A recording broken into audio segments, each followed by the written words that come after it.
Hello, it's Scott Manley here.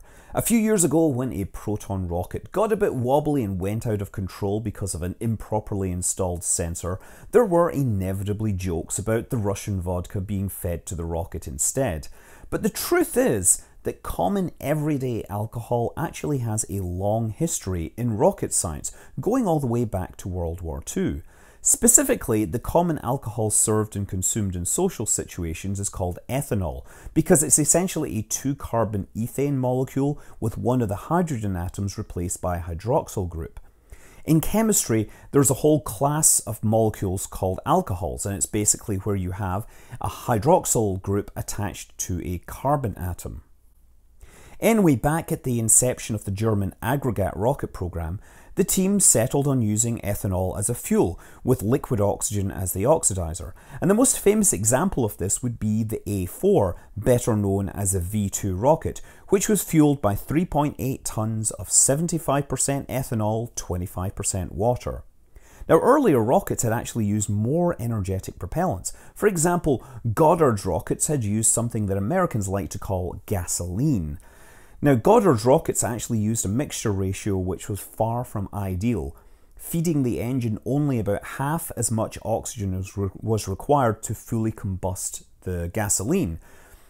And that was done because it kept the exhaust temperature a lot lower, otherwise it would very quickly destroy the engines. Similarly, the early German scientists considered controlling the temperature as a key to sustained engine operation, and mixing water into the fuel kept the temperatures down. The concept of regenerative cooling in modern engines was still being developed. It's a fine example of rocket science having a great idea and leaving rocket engineering to actually solve the problem. As it happens, alcohol is uniquely suited to being literally watered down with an inert substance.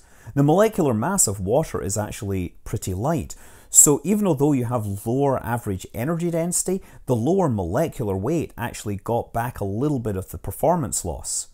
It's much harder to find an inert diluent for a hydrocarbon fuel like kerosene.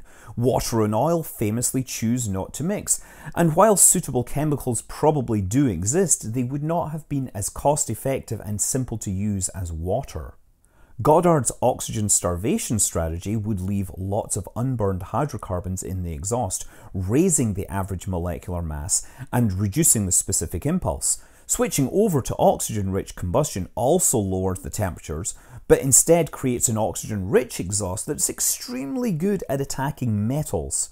On the other side, you might wonder about diluting the liquid oxygen with something like liquid nitrogen, and this could work just fine, but because nitrogen and oxygen have different boiling points and the fuel is stored near the boiling point, the mixture would change proportion over time as the nitrogen boils away first, whereas the ratio of water to ethanol would actually remain stable at room temperatures. Now, I have seen some sources claim that the V2 rocket ran on alcohol because of limited wartime availability of petrol and other products. With alcohol being able to be produced from fermented potato starch, it would be more readily available, regardless of the larger strategic situation. However, the scientists had decided to use alcohol long before the prospect of war, and they simply were exploiting its useful properties. Now, there is one major downside, as described in the immortal words of John D. Clarke. It evaporated a lot faster, especially when a sailor opened a drum to take a density reading. Yes, people really did drink rocket fuel. At 75% alcohol, that's about twice as strong as your average vodka, but oddly enough, it's a lower alcohol concentration than the notorious Everclear, which is 95% alcohol, and even that finds itself consumed by people in moments of poor judgment or straight up stupidity. If you were to take the 3.8 tons of fuel in the V2 rocket and then water it down to make some sort of approximation of vodka, you would end up with over 9,000 bottles. Now, human consumption of rocket fuel was actually regarded as a serious issue at the Peenemünde rocket facility, and steps were continually taken to limit this pastime. Early on, a nasty pink dye was added to the fuel to make it undrinkable, and that worked for about a week until somebody figured out how to filter out the dye by passing it through a potato. Wasn't exactly rocket science. Next, the powers that be decided to add a purgative to the fuel, and predictably this resulted in huge levels of absenteeism at all levels, and threatened to derail the schedules as key personnel kept having to rush to the bathroom at inopportune moments. Now, at some point, the levels of methanol allowed in the fuel were relaxed, and soon after, one man lost his sight, and another died as a result. And if you think that's pretty dark, it gets worse. There were suggestions to display the victim's corpse publicly as a warning. The war at this point was not going well, and resources were being stretched thin. Eventually, the war ended, and the German rocket engineers were recruited by both the US and the Soviet rocketry programs, and many early rockets continued to use alcohol as a fuel. The X-1 used alcohol to push Chuck Yeager past the speed of sound in 1947, and the Redstone rocket that launched the first US astronauts was fueled by 95% alcohol-water mixture.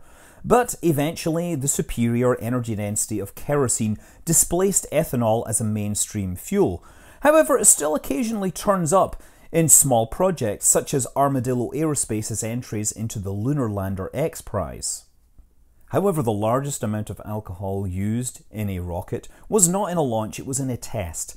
That drunk proton rocket that I talked about at the start, that began development in the 1960s, and according to Anatoly Zak of RussianSpaceweb.com, the first test unit was delivered to Tirtam in October of 1964. One of the tests was going to be a full-up fueling test to make sure that the rocket would be able to handle the weight of all the fuel. Now, normally you would have used water, but it was pretty darn cold down there, well below the freezing point of water, so instead they decided to use alcohol.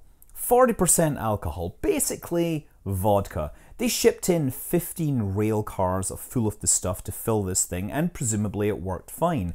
I don't know how much they actually shipped back out or whatever happened to it, but I'm pretty sure the space program was well lubricated for a long time afterwards. Anyway, the next time you joke about some overly alcoholic beverage being just like rocket fuel, realize that there's some truth to that. Just don't actually drink rocket fuel because they don't make it like they used to. I'm Scott Manley. Fly safe.